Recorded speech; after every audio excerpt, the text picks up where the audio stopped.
समस्त मानव जाति के श्री चरणों में मेरा सादर प्रणाम। आज मैं विशेषकर उन भाइयों को, उन बहनों को और उन सज्जनों को प्रार्थना करना चाहता हूँ जिन्होंने नामदान प्राप्त किया हुआ है और अमृत पान किया हुआ है। उनके चरणों में कुछ कहना चाहता हूँ।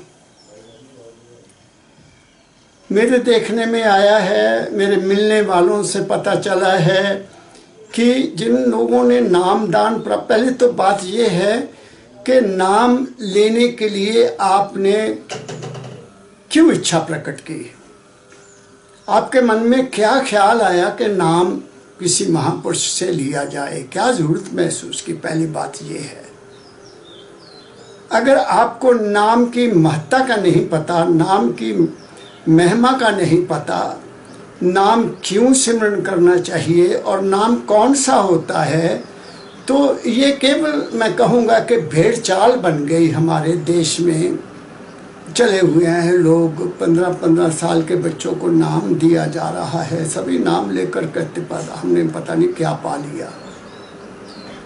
मैं यूँ कहूँगा कि मुझे 27-30 साल के लोग मिल रहे हैं जिन्होंने अलग अलग महापुरुषों से नामदान प्राप्त किया हुआ है। मैं उनसे पूछता हूँ कि आप कितना सिमरन करते हैं, कब जागते हो, आपका खान पान क्या है, आपकी रहनी क्या है, आप कारोबार क्या करते हैं। तो सुनता हूँ तो मैं दंग रह जाता हूँ। नाम लेने वाले 8 बजे उठ रहे हैं सुबह, जिन्होंने नाम लिया हुआ है। रात को 12-1 बजे तक टीवी देखते हैं। नाम का स्मरण करने का उनके पास कोई समय नहीं है। उस नाम लेने का फायदा क्या हुआ, मैं ये पूछना चाहता हूँ। आपने अपने आप को भी धोखा दिया और गुरु को भी धोखा दिया। वो तो ऐसे हुआ कि एक बहुत महंगी से महंगी सब्जी लाए, बहुत बढ़िया लाए, गुच्छी ले आए जिसकी कीमत बहुत ज़्यादा है और लाकर फ्रिज में रख दी। हम सब्जी ले आए हैं, बहुत बढ़िया है, खाएंगे, लेकिन उसको खाया नहीं, पकाया नहीं, वो सब्जी भी खराब हो जाएगी, वो आपका फ्रिज भी खराब करेगी। दूसरे शब्दों में तुम्हारा मानसिक संतुलन भी खराब होगा, तुम्हारे शरीर की सोच भी खराब होगी, क्योंकि आपने गुरु की आज्ञा का पालन नहीं किया। और फिर मैं ये भी समझता हूँ, मैंने ये भी सुना है, देखा है अपनी आंखों से, गुरु जी ने चोला छोड़ दिया तो नाम लेने वाले समझते हमारा गुरु मर गया। ये बिल्कुल सच रूप से झूठ है, अटल झूठ है। गुरु ना कभी मरता है, ना कभी जन्म लेता है।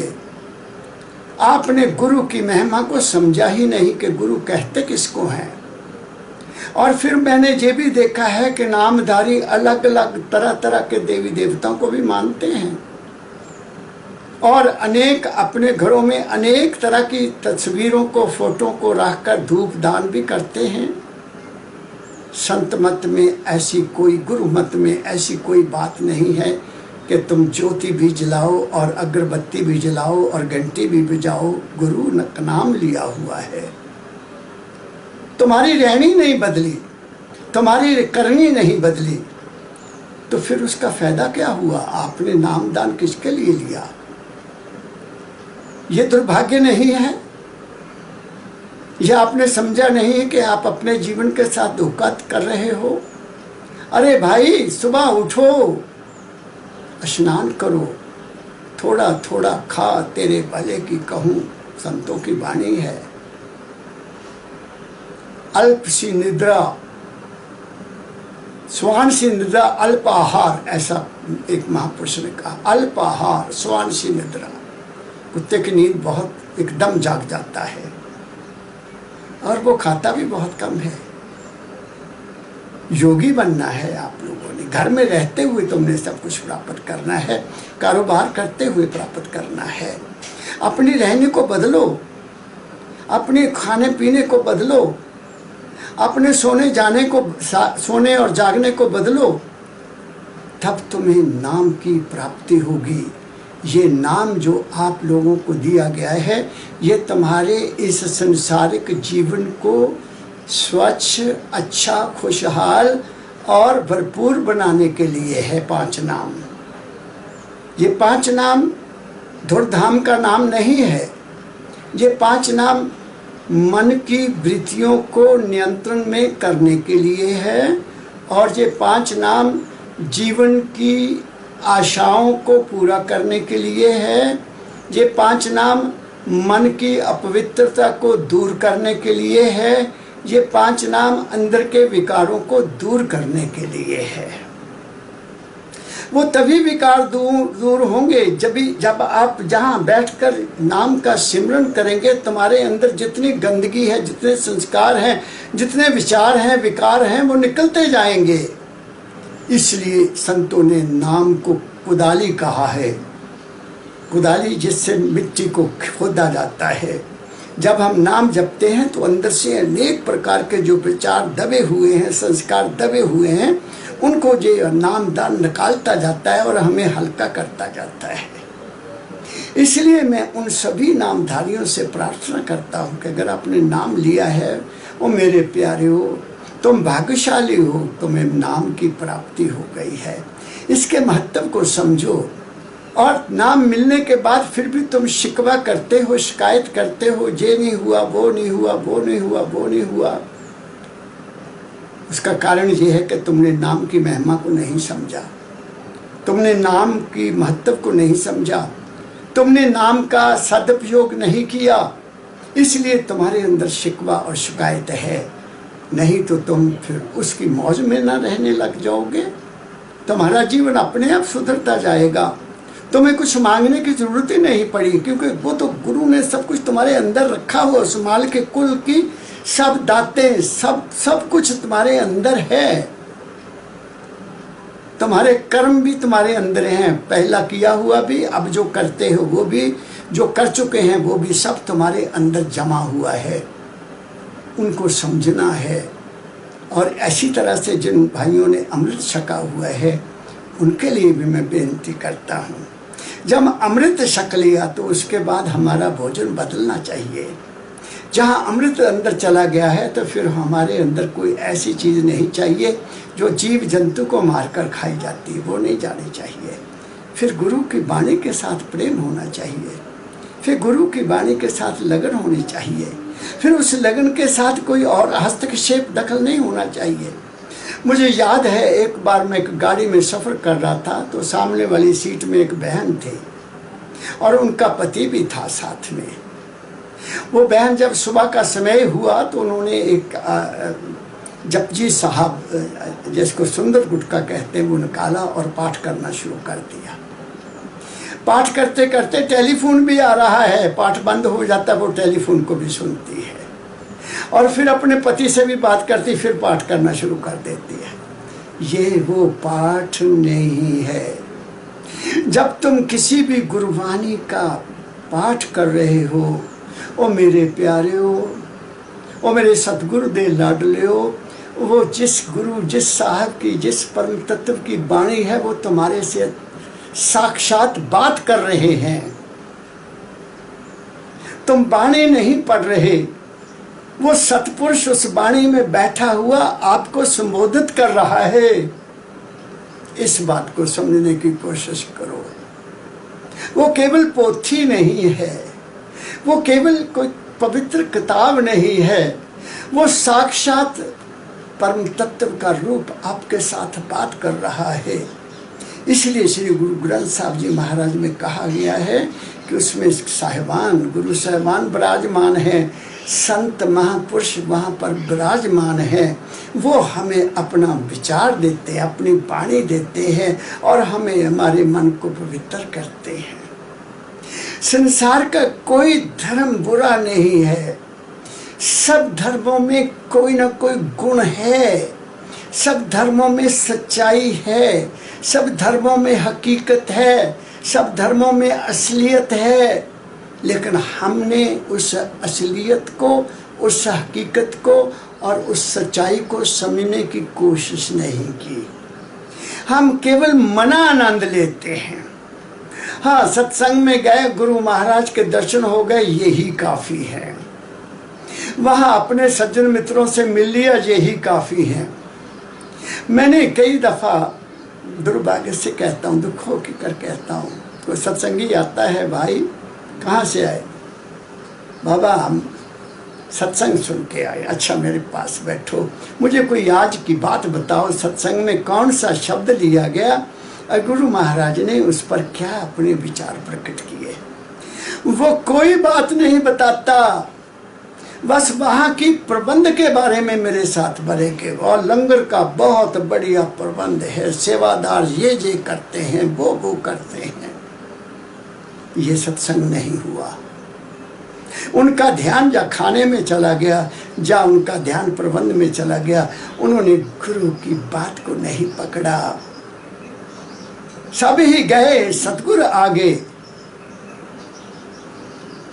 वचन न पकड़ा, दर्शन न लागे, कहो सत्संग से क्या फल पाया, वक्त गया और जन्म गवाया।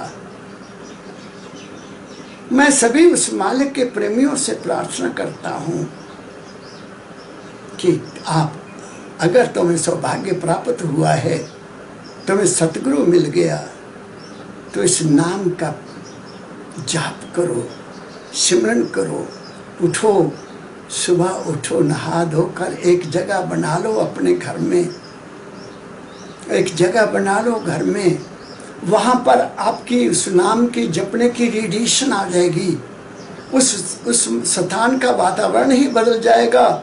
जहाँ गुरबाणी का पाठ होता है, जहाँ गुरबाणी के शब्द गाए जाते हैं, वहाँ का वातावरण ही एक अलग तरह का होता है।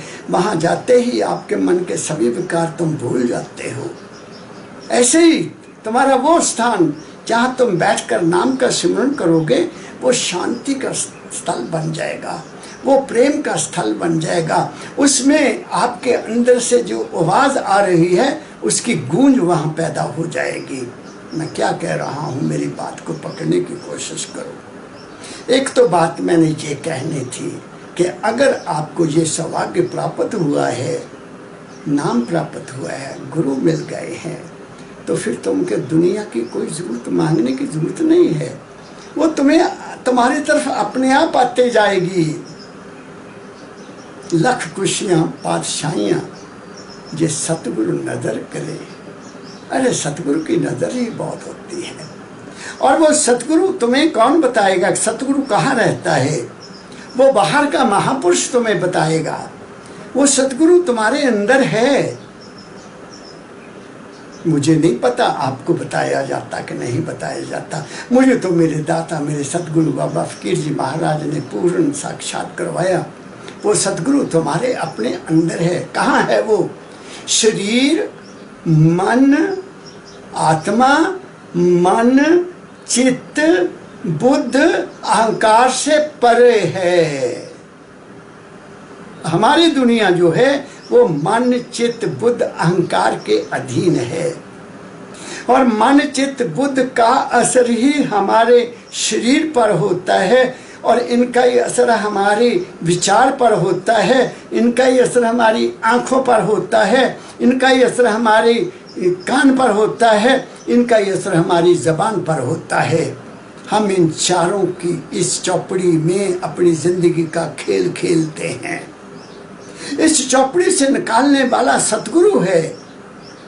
इस चौपड़ी से निकालने वाला वो मेरा मालिक परम तत्व सर्वाधार जो शरीर के रूप में आया, वो गाइड करने के लिए आया कि जिंदगी का खेल इनमें खेलो, लेकिन इनमें फंसो नहीं। ओह क्या कहा, खेल तो खेलना है।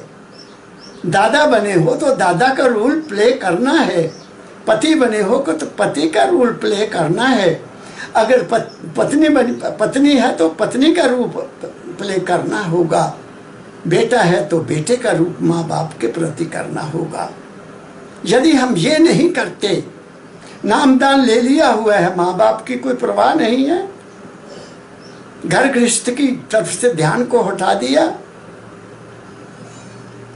संत मत तो ये कहता है, संत में सतगुरु पूरा पाया, सतगुरु पूरा पाया, पूरी पाई मत, हर संध्या खडंदिया पहनदिया बिचे पाई मुक्त। क्या कहा गुरबाणी, क्या कहती है, महापुरुष क्या कहते हैं। महापुरुष के चरणों में जाने के बाद मांगने की जरूरत नहीं रहती, लेकिन दुनिया मांगने के लिए जाती है, अपनी इच्छाओं की पूर्ति के लिए जाती है, उस सच्चाई को प्राप्त करने के लिए। तो नानक कोटन में को नारायण जन चेत। एक बात तो मैं ये कहना चाहता हूँ, अगर आपको अमृत पान का आपने कर लिया है तो पवित्र जीवन जीने का कोशिश करो। गुरबाणी गुरुबाणी तुर्की बाणी आई, जिन सगली चिंता मिटाई। वो तो चिंता रहने नहीं देती। गुरु सिर पर है फिर भी चिंता है, तो अभी गुरु को आपने अपनाया नहीं, अभी आपने उस वचन को समझा नहीं। इसलिए मेरी आप सबसे प्रार्थना है, जिस भी गुरु महाराज के आप श्री चरणों से तुम्हें ये नाम प्राप्त हुआ है, मैं इस झगड़े में नहीं पड़ता, क्योंकि मैं एक सतगुरु की कृपा से एक ऐसी स्थिति को प्राप्त कर रहा हूँ जिसमें ये धर्मों का झगड़ा है ही नहीं, जहाँ किसी तरह का भिन्न भेद है ही नहीं, और वो धर्म है केवल मानवता, इंसानियत। Be man entire whole and in everything. जब तक हम मानव नहीं बनेंगे, जब तक हमारे अंदर कोई और भावना है, कबीर साहब ने कहा भक्ति करे कोई सूरमा,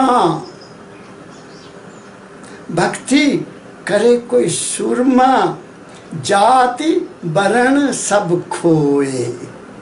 उसमें तो कोई भेदभाव होता ही नहीं, ना उसकी जाति है ना कोई वर्ण है, वो केवल इंसान बन जाता है और दुनिया का सारोबार कारोबार करते हुए उसकी वृत्ति एक बच्चे जैसी हो जाती है। बच्चे का, छोटे बच्चे का कोई धर्म नहीं होता, कोई जाति नहीं होती, कोई अपना नहीं होता, कोई पराया नहीं होता, वो सबको देखकर खुश होता है। खुश होता कि नहीं होता? हमारे में बुद्धि पैदा हो गई, हमने द्वेष पैदा कर लिया, अपना है पराया है, ये है वो है, ये है वो है, ये है वो है। इसलिए हमने इससे लेवल से ऊपर जाना है। हमारा जो अध्यात्म है, अध्यात्म उसका दुनिया की किसी चीज से मतलब नहीं है। उसका मतलब केवल तुम्हारे मन, चित्त, बुद्ध, अहंकार से ऊपर जाने का है। क्या कहा मैंने? इस बात को कौन समझेगा? हम तो बाहर मुखी हैं। अब दूसरी बात, एक बात तो मैंने ये बेनती कर दी कि मैं वो मुबारक हैं वो लोगों जिनको गुरुवाणी से प्यार है, मुबारक हैं वो लोग जिनको कोई अपने जीवन में सच्चा रास्ता बताने वाला कोई सज्जन पुरुष मिला, कोई महापुरुष मिला, वो मुबारक हैं, इसमें कोई संदेह नहीं। अब सवाल ये है कि हमारे देश में अनेकों आचार्य हैं, अनेकों धर्म संप्रदाय हैं, अनेकों गुरु साहिबान हैं, कोई गिनती नहीं की जा सकती, अनेकों धर्म स्थान हैं, बहुत अच्छी बात है। इतना कुछ होते हुए भी इस भारत देश की इस पवित्र भूमि पर, जहाँ गंगा कहते हैं बहती, जमुना बहती है, जहाँ महापुरुषों ने जन्म लिया, जहाँ संतों ने जन्म लिया, जहाँ ऋषि आए, मुनि आए, सब ने हमको बहुत कुछ देकर गए, फिर इस भारत देश में ये द्वेष भावना क्यों है? ये इस देश में नफरत का दौर क्यों है? क्या कारण है इसका?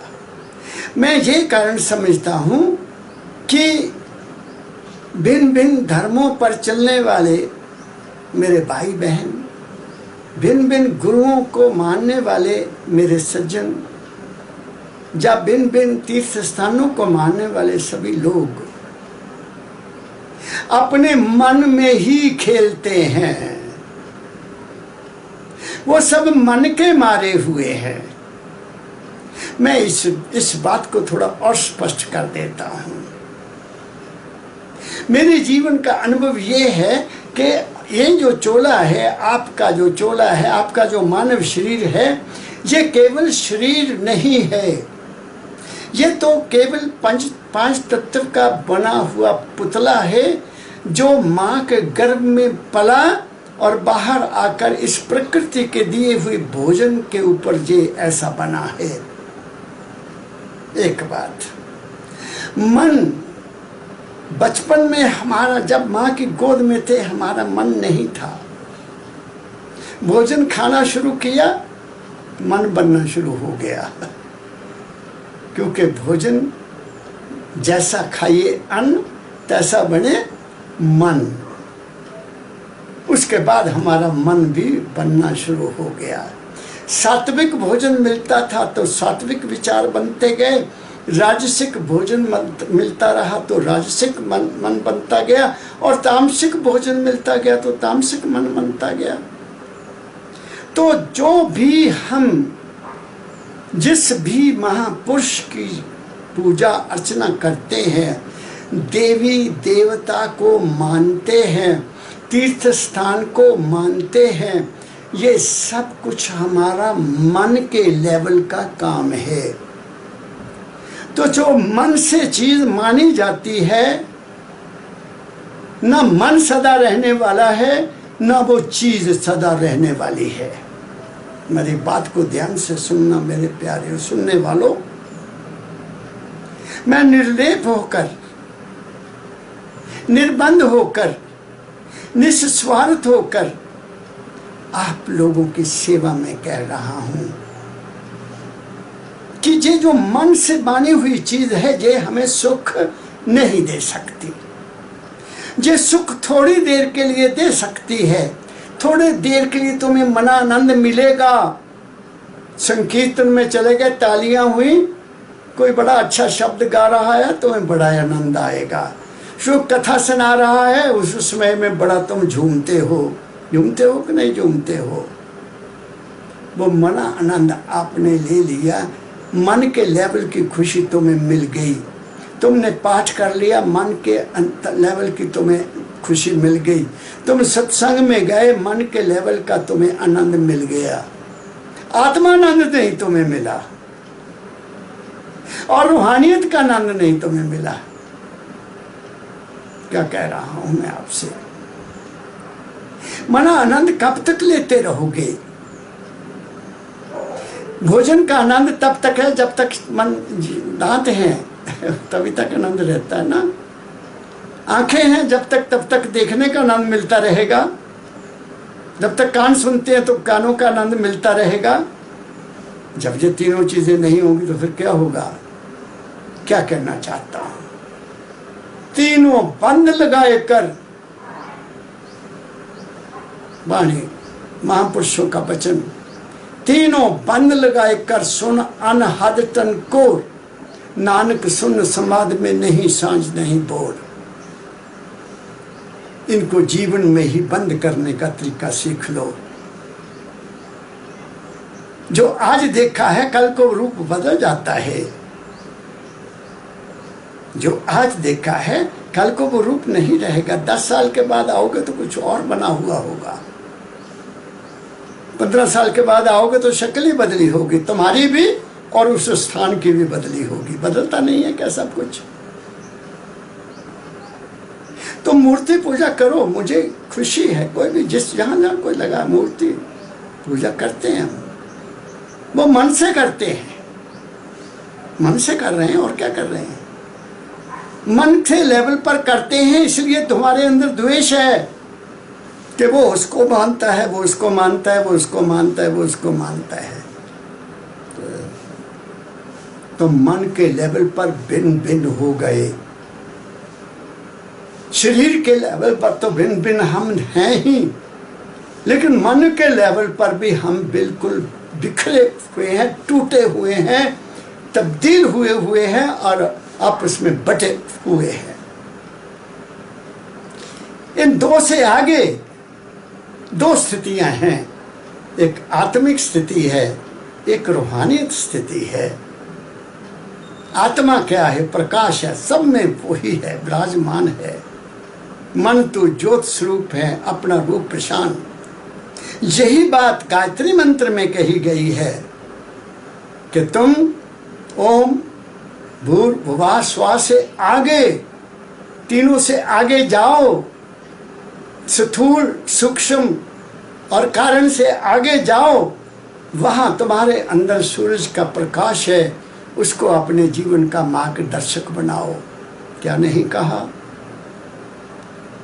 क्या ईसाई लोग अपने चर्च में मोमबत्तियां जला के नहीं रखते? क्या इस्लाम धर्म को मानने वाले भाई नूर को नहीं मानते? पर्शियन लोग, पर्शियन जो लोग हैं वो क्या अग्नि की पूजा नहीं करते? क्या सभी करते हैं। वो आत्मा की भक्ति है, वो आत्मा है। तुम लोग मरने वाले के बाद जहाँ वो उसकी शरीर पड़ा होता है, उसके पास दिया नहीं जला के रखते क्या आप लोग? और वो दिया कितने दिन जलता रहता है? कई दिनों तक जलता रहता है। अपनी अपनी परंपरा है, दिया जलाते हैं लोग। ये क्या है? ये उस पिछड़ी हुई आत्मा को बताया जाता है कि तुम शरीर नहीं थे, तुम ये आत्म स्वरूप हो, तुम अब भी आत्म स्वरूप हो जाओ। लेकिन जो हमेशा मन के साथ रहते हैं और वो मरते समय भी मन में रहते हैं, वो इस ब्रह्मांड में घूमते रहते हैं, उनको दोबारा जन्म लेना पड़ता है। अंतमता सुगता, अंत समय जो हमारी स्थिति होगी हम वहाँ पहुँचेंगे। मुझे याद आ गई एक बात, मेरे बाबा जी ने, जिनकी उम्र 105 साल की थी, उनकी डेथ हुई। मैं छोटा था, उनको मैं बाहर ले जाया करता था, उनको हाथ से पकड़कर बाहर खेतों में जाते थे, फिर कुएं पर आकर मैं उनको नहलाया करता था। तो वो मुझे बहुत प्यारी प्यारी बातें सुनाया करते थे। कहते एक बात उन्होंने सुनाई कि बेटा हमेशा हमारे साथ दो आदमी रहते हैं, सबके साथ। मैं कहा बापूजी कहाँ रहते हैं? कहते वो नज़र नहीं आते, एक दाएं कंधे पर रहता है, एक बाएं कंधे पर रहता है। मैंने कहा वो क्या काम करते हैं? कहते वो बेटा दाएं कंधे वाला वो सब कुछ लिखता है जो अच्छे कर्म हम करते हैं, और बाएं कंधे पर बैठने वाला वो सब काम लिखता है जो बुरे कर्म करते हैं।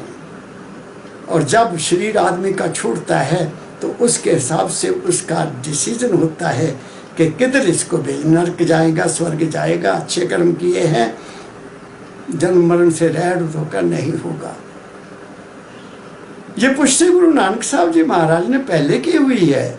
चंगियाइयां बुराइयां बाचे धर्म हदूर, करनी अपो अपनी के नेड़े के दूर।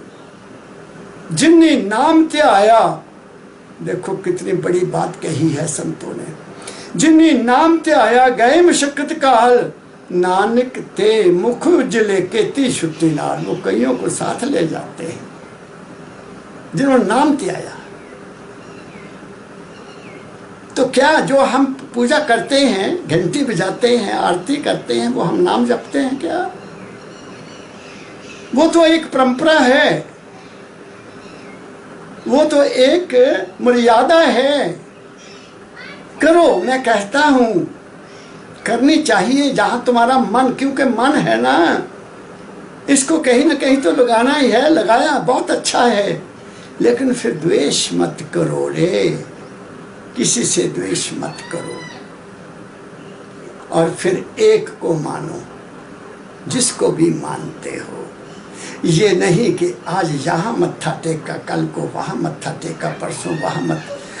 धोबी का कुत्ता न घर का न घाट का।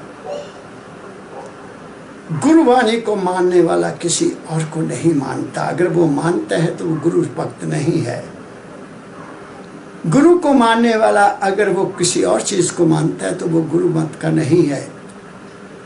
ऐसे ही अगर किसी मूर्ति की पूजा करता है तो मूर्ति को वो समझे। तुलसीदास जी ने क्या किया, पता नहीं सच है कि झूठ है, कहते हैं कि वो किसी संगत के साथ भगवान कृष्ण की मंदिर में चले गए जहां मुरली वाले की मूर्ति लगी हुई थी, तो उसने सिर नहीं झुकाया। कहता मैं नहीं उसको मानता, मैं नहीं मानता इसको। किसको मानते? मैं अपने धनुषधारी राम को मानता हूँ। अगर ये धनुषधारी बनकर दर्शन देंगे तो मैं सिर झुकाऊंगा, तो नहीं। उसकी विल पावर ने उसी मूर्ति में उसको राम दिखा दिया। वहां राम नहीं आए, मन नहीं बनाया जो कुछ बनाया, विल तुम्हारे अंदर की शक्ति ने बनाना है। रामकृष्ण परमहंस जी महाराज ने क्या किया, देवी काली देवी के तो भक्त थे वो बहुत बड़े, वो भी मूर्ति पूजा से उन्होंने ज्ञान प्राप्त किया, जो कुछ भी किया उसको उन्होंने इष्ट माना। तो इष्ट एक होता है, 2 3 4 नहीं होते। जहां 2 3 4 होंगे वहां कोई काम नहीं बनेगा। मैं कहता हूं एक को मानो, एक ही साधे सब सदे, सब साधे सब जाए। एक ही साधे सब सदे। मैं सच्ची बात एक कहना चाहता हूँ। कल मेरे किसी भाई ने मुझे फ़ोन किया कि ये मेरा मंदिर है, इसको देखिएगा और मैं तुम्हारे से बात करना चाहता हूँ। मैं कहा ठीक है भाई। मैंने उनको कॉल किया, उस वक्त कोई 8:30 हो चुके थे, 8:30 पौने 9। मैंने कहा आप करिए बात, क्या करना चाहते हो, मैं आपसे संबोधित हूँ। कहते नहीं अभी मैं स्नान कर रहा हूँ। मैंने कहा अच्छा, नहा के 9 बजे से पहले बात कर लेना, क्योंकि उसके बाद मैं बिजी हो जाता हूँ। तो उनका 8:55 पर टेलीफोन आया। उनका जो मैंने मंदिर देखा, मैंने कहा आप ये बताओ आपने नामदान लिया हुआ है? तो उन्होंने एक सतपुरुष का नाम लिया जो मेरे गुरु भाई, उनको मैं मानता हूँ, अच्छे संत थे। तो मंदिर में देखा मैंने अनेक महापुरुषों की फोटो लगी हुई है और वहाँ अगरबत्ती भी जल रही है और शायद घंटी बजाने वाले भी रखी हुई थी और अच्छा सजाया हुआ था, कमरा सजाया हुआ था। मैंने पूछा, मैंने कहा आप 8 बजे नहा रहे हैं, आप ऐसे सतपुरुष से नाम लिया तो नाम कब जप करते हो? कोई जवाब नहीं।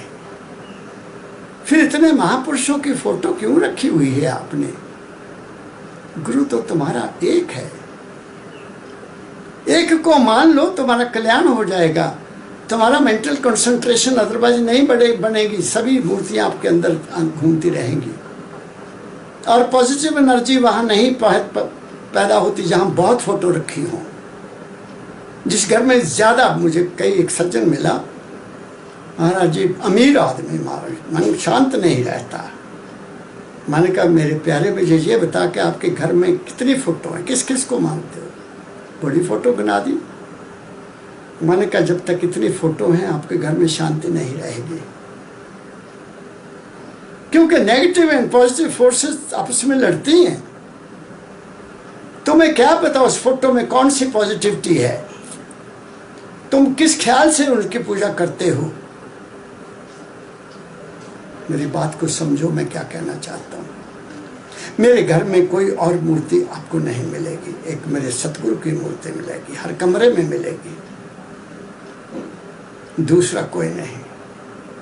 क्योंकि मुझे पता लग गया एक ही साधे, एक ही साधे, और वो जो एक है वो सर्वव्यापक है और उसको सर्वशक्तिमान मानना है, उसको समर्थ मानना है कि वो सब कुछ देने वाला है। तुम्हें कुछ पैसा चाहिए, किसी एक सज्जन के पास आप जाते, मुझे 10,000 रुपया चाहिए, वो कहेगा मैं कल दे दूंगा। तुम सोचते हो कल तो दूर है, चलो उसके पास चलते हैं, उसको कहते हैं भाई पैसे मुझे चाहिए भी, कहता मैं शाम को दूंगा। फिर वो तीसरी जगह चल जाता है, उसको पूछता, कहता अभी तो मैं काम में बिजी हूँ, फ्री होकर दूंगा। तो जैसे ही वो ये बातचीत अभी कर रहा है तो दो आदमी पहले वाले एक दूसरे से मिलते, कहते यार वो आया था 10,000 रुपया मांगता था। दूसरा कहता यार मेरे से भी मांगता था। कहते नहीं ये तो गलत हो गया भाई, उसको मेरे ऊपर विश्वास ही नहीं आया, मेरे ऊपर विश्वास ही नहीं आया। हो सकता है वो लेकर वापस ही ना दे, उसका विश्वास टूट जाता है। इसलिए मैं 18 साल का था, 12वीं कक्षा में पढ़ता था। बचपन से बहुत पेपर बेले, बहुत पेपर बेले भगवान को प्राप्त करने के लिए। क्या क्या कहूँ मैं आपको। क्यों ख्याल आया? क्योंकि मेरे घर के आगे से लोगों की डेड बॉडीज जाती थी और उनको जलते हुए मैंने देखा था बचपन में, और मैं डर गया था कि फिर मैं यहाँ दुनिया में क्यों आया, किस लिए आया, मरना ही है। तो रात को मैं सो गया। 6ठी क्लास का स्टूडेंट था मैं, छठी या 5वीं क्लास का स्टूडेंट था। तो मैं रात को जब वो सीन सामने आया मैं उठकर रोने लग गया, दाहे मारी मैंने। मेरी माता दौड़ी आई, कहते बेटा क्या हुआ, तेरे पेट में दर्द हुई है, सिर दर्द होता है जैसे माताएं पूछती हैं। अपनी गोद में ले लिया। मैं कहा माँ मुझे कुछ नहीं हुआ, मुझे ये बता कि ये लोग मरते क्यों हैं। कहती बेटा वो बूढ़ा हो गया था, तो क्या मैं भी बूढ़ा हो जाऊंगा, मैं भी मर जाऊंगा। मेरी माँ चुप रह गई।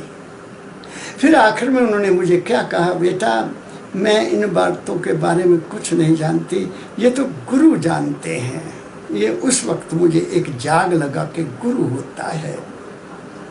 गुरु बिना, उन्होंने जो शब्द कहा, गुरु बिना गत नहीं, शाह बिना पत नहीं।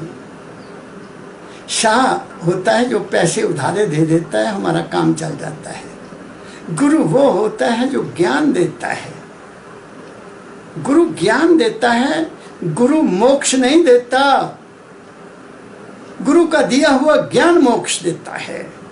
वो ज्ञान क्या है कि ऐ इंसान, जो कुछ भी तू अपने अंदर अभ्यास में या किसी समय जो दृश्य अंदर देखता है, जो कुछ तू अंदर सुनता है, वो सारे का सारा तेरे मन की कल्पना है, वो है नहीं। जो गुरु तुम्हारे अंदर तुम्हें दर्शन देता है, जो देवी तुम्हें अंदर दर्शन देती है, जो देवता तुम्हें अंदर दर्शन देता है, तो तुम्हारे मन का बनाया हुआ है, वो असलियत नहीं है। तो इसलिए कहा हमारा कल्याण होगा। तो मेरे बापूजी ने बात सुनाई।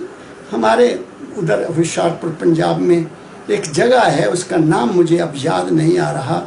वहाँ एक बहुत उच्च कोटि के संत रहते थे, उनका डेरा था। बड़ी दुनिया उनको मानने वाली थी। और पंजाब का आपको पता, दुआबे का लोग बाहर बहुत गया हुआ है, अब जो है पहले से भी जाते रहे हैं। तो संत काफ़ी वृद्ध हो गए। तो जाने वाले कुछ लोगों ने कहा महाराज हम तो अब जा रहे हैं स्वदेश, वहाँ जा रहे हैं, विदेश जा रहे हैं, तो आपने पता नहीं कब चोला छोड़ देना, हमें कैसे पता लगेगा। ये मेरे दादाजी, मेरे दादाजी महाराज ने, दादाजी मेरे पिताजी के पिताजी ने मुझे ये बात सुनाई थी।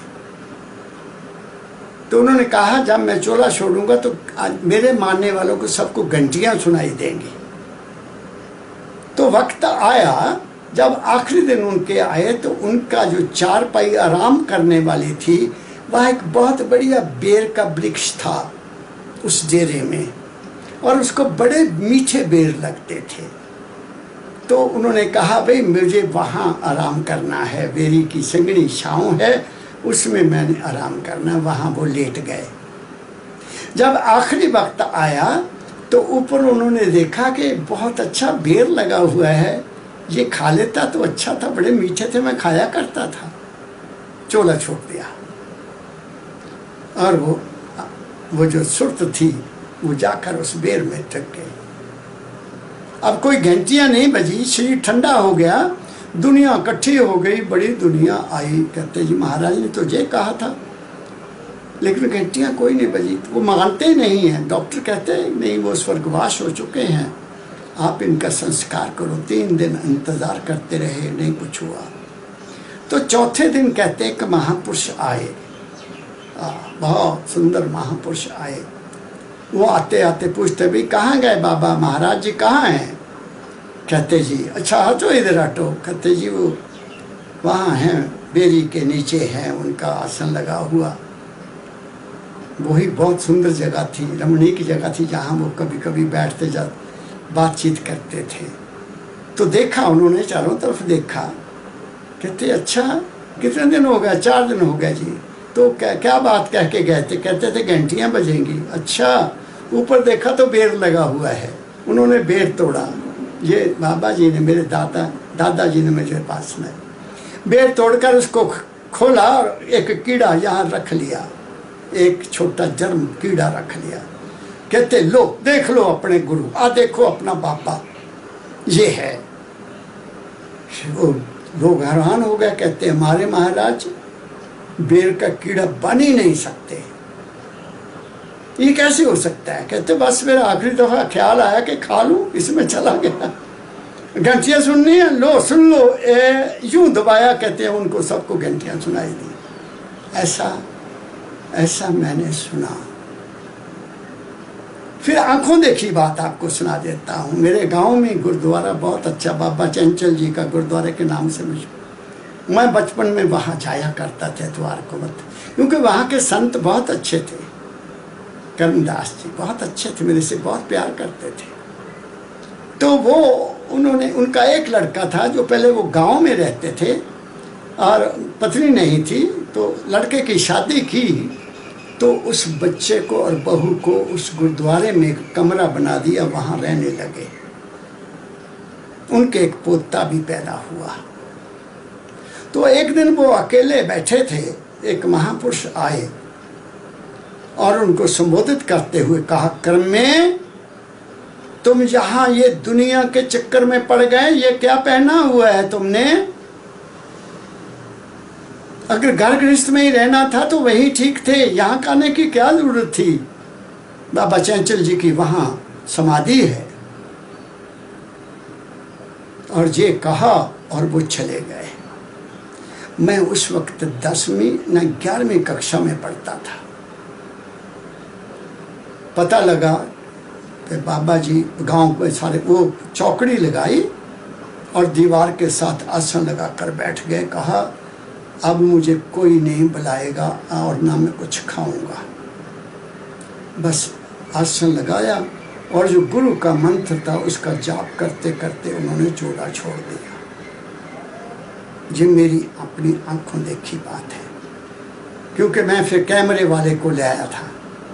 फिर उनके लिए समाधि बनाई गई। ज़मीन को काफ़ी खोदकर उनको सीधा बैठाकर यहाँ बरागन लगा दी गई और 2-3 मन नमक डालकर उसको उसमें ज़मीन के सुपुर्द कर दिया गया। मेरा कहने का भाव क्या है, ये कहानी मैं क्यों सुनाई? नाम का जाप क्यों करना चाहिए? गुरु का ध्यान करते करते उस परम तत्व तक पहुंचना क्यों चाहिए? ताकि अंत समय हमारा ठीक हो जाए, हम इस दुनिया के झमेले से निकल जाएं। संत मत का मकसद, गुरु मत का मकसद और इसका क्या नाम है, सनातन धर्म का मकसद ही क्या है? मकसद क्या है? मोक्ष, मुक्ति, लिबरेशन, साल्वेशन को प्राप्त करना। जब तक हम मन में हैं दुख सुख रहेंगे, जब तक हम शरीर के एहसासों में हैं दुख सुख रहेंगे, अमीरी गरीबी आती रहेगी, मन में द्वेष कल्पना पैदा होती रहेगी। जब तक गुरु नहीं मिलेगा, बिन गुरु ज्ञान न उपजे साधो, लोग गुरु की शरणाई। और गुरु की शरणाई गुरु की वाणी है, गुरु का शरीर नहीं। गुरु का शरीर तो मानने योग्य है, सत्कार योग्य है, इसमें कोई शक नहीं कि शरीर ना होता तो मुझे भी कुछ ना मिलता। उस शरीर में, उस पवित्र चोले में बैठकर जो मुझे मिला वो मेरे साथ है, वो शरीर मेरे साथ नहीं है। क्या कहा मैंने? शरीर कभी साथ नहीं देगा। सबने जाना है, जो आए हैं सो जाएंगे। जाना कहाँ है ये सोचने की बात है।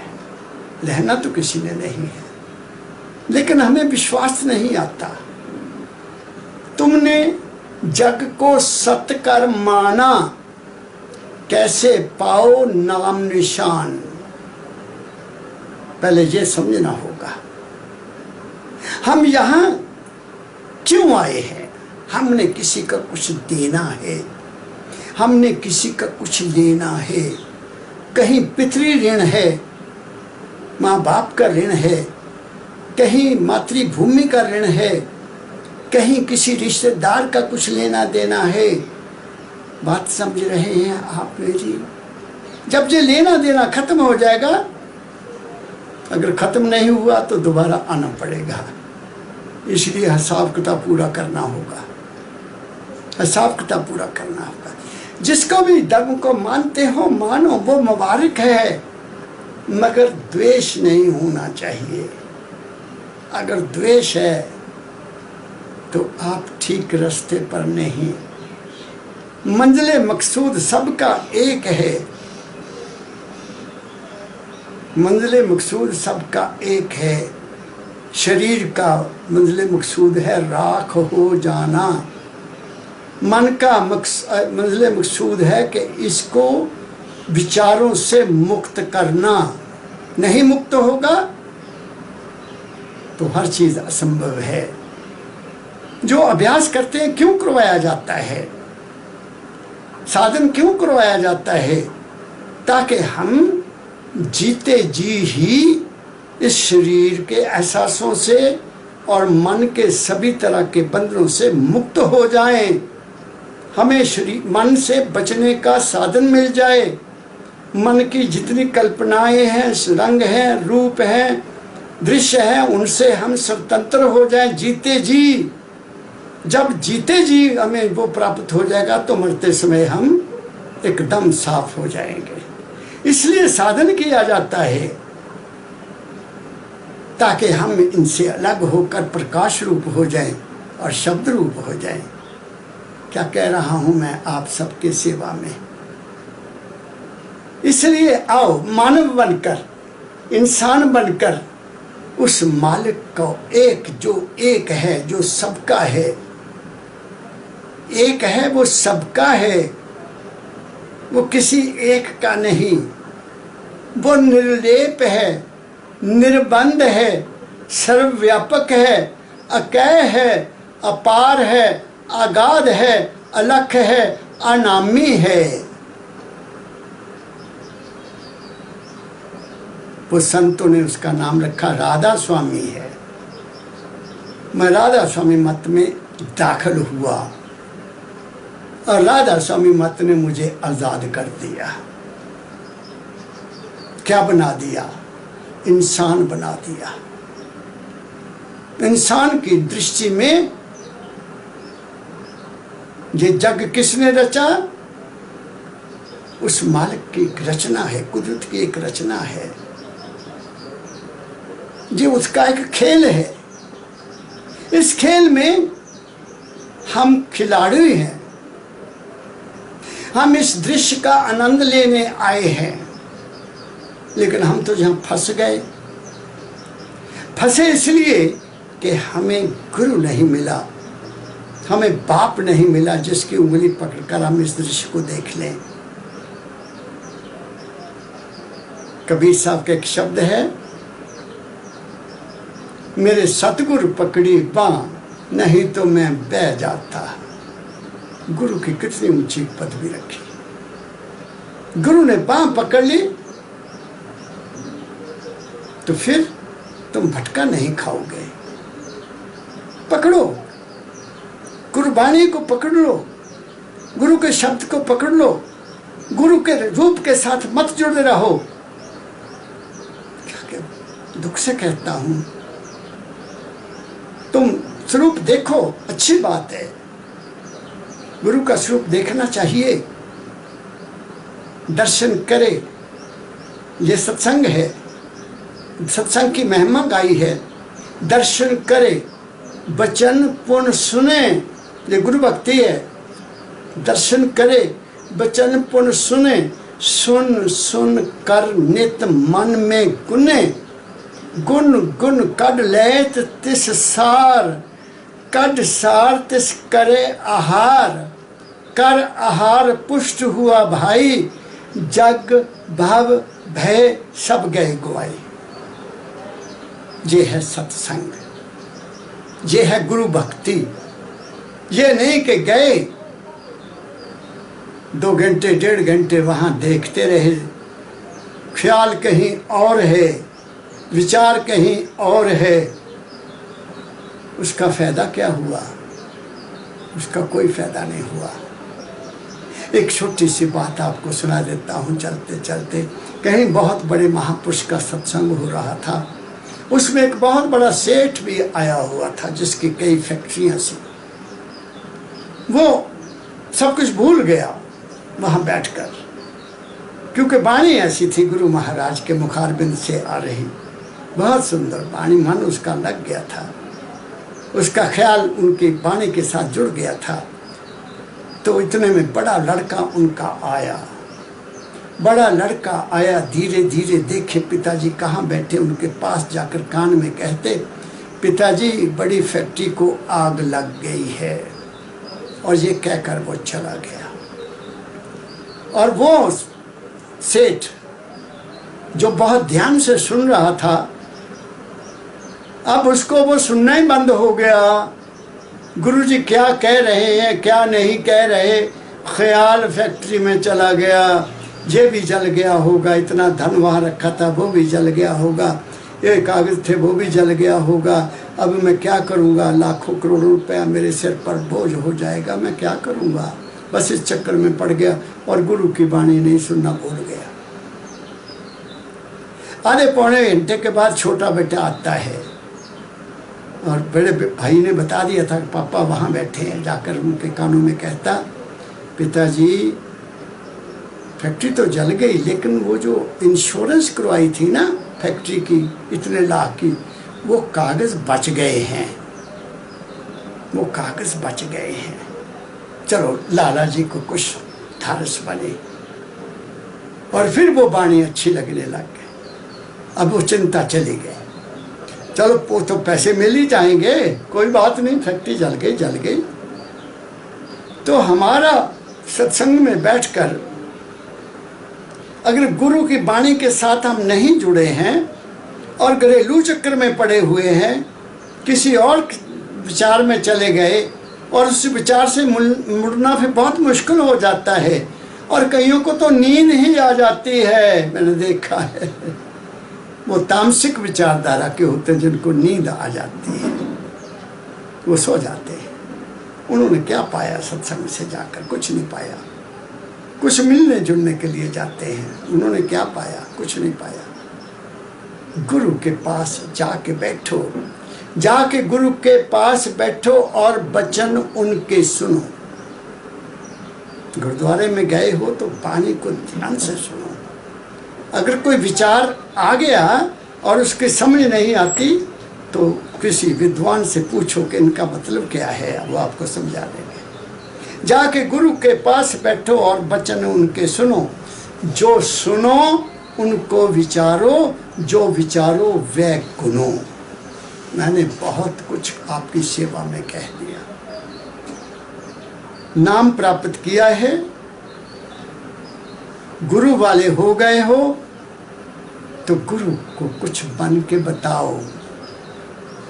गुरु को आप पर बड़ा मान है कि शिष्य ने मेरा रूप धारण कर लिया। यही होता है। गुरु पारस लोहे को सोना कर देता है, लेकिन गुरु तो अपने समान कर लेता है। इसलिए मैंने सभी धर्म संप्रदायों से, सभी धर्मों को मानने वालों को, सभी तीर्थ स्थानों को मानने वालों का सम्मान करते हुए कुछ शब्द कहे हैं, कुछ प्रार्थना की है कि जहाँ जहाँ भी आप हैं मुबारक हैं, लेकिन अपनी ज़िंदगी का टीचर समझने की कोशिश करो।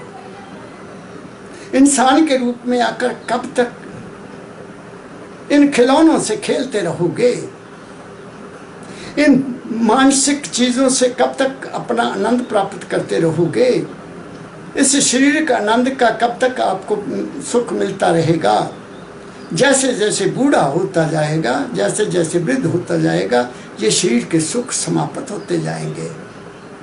जैसे जैसे नज़र थोड़ी कमज़ोर होती जाएगी, आँखों का देखना भी ख़त्म हो जाएगा, कानों का सुनना भी बंद हो जाएगा, और दांतों की रोटी खाने भी बेस्वाद हो जाएगी। इस करके जब तक ये कुछ है तो आओ इनका सदुपयोग करें।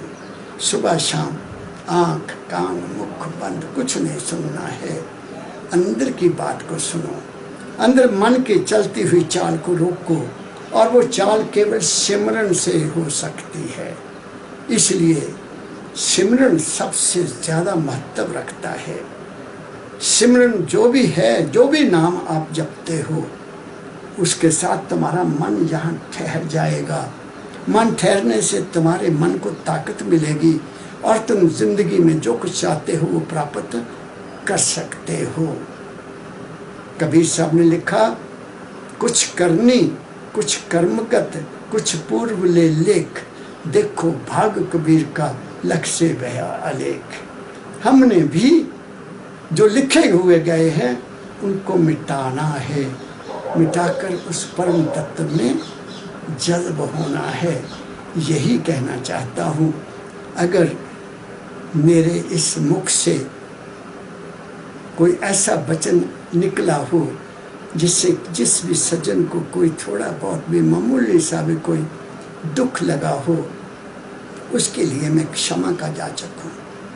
लेकिन मेरा हृदय शुद्ध है, मेरा हृदय पवित्र है, मैं सबका भला चाहता हूँ, मैं भटके हुए को ठीक रास्ते पर लाने की इच्छा रखता हूँ, और मेरी इच्छा कुछ भी नहीं है।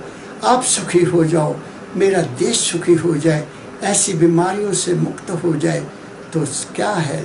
यही स्वर्ग है, यही नरक है। आओ हम अपने देश को स्वर्ग बनाएं। मेरा आप सबको बहुत बहुत हार्दिक प्रणाम। सबको सबके धर्मों के मुताबिक सत श्री अकाल, राम राम, हरे कृष्णा, राधा स्वामी और सलाम।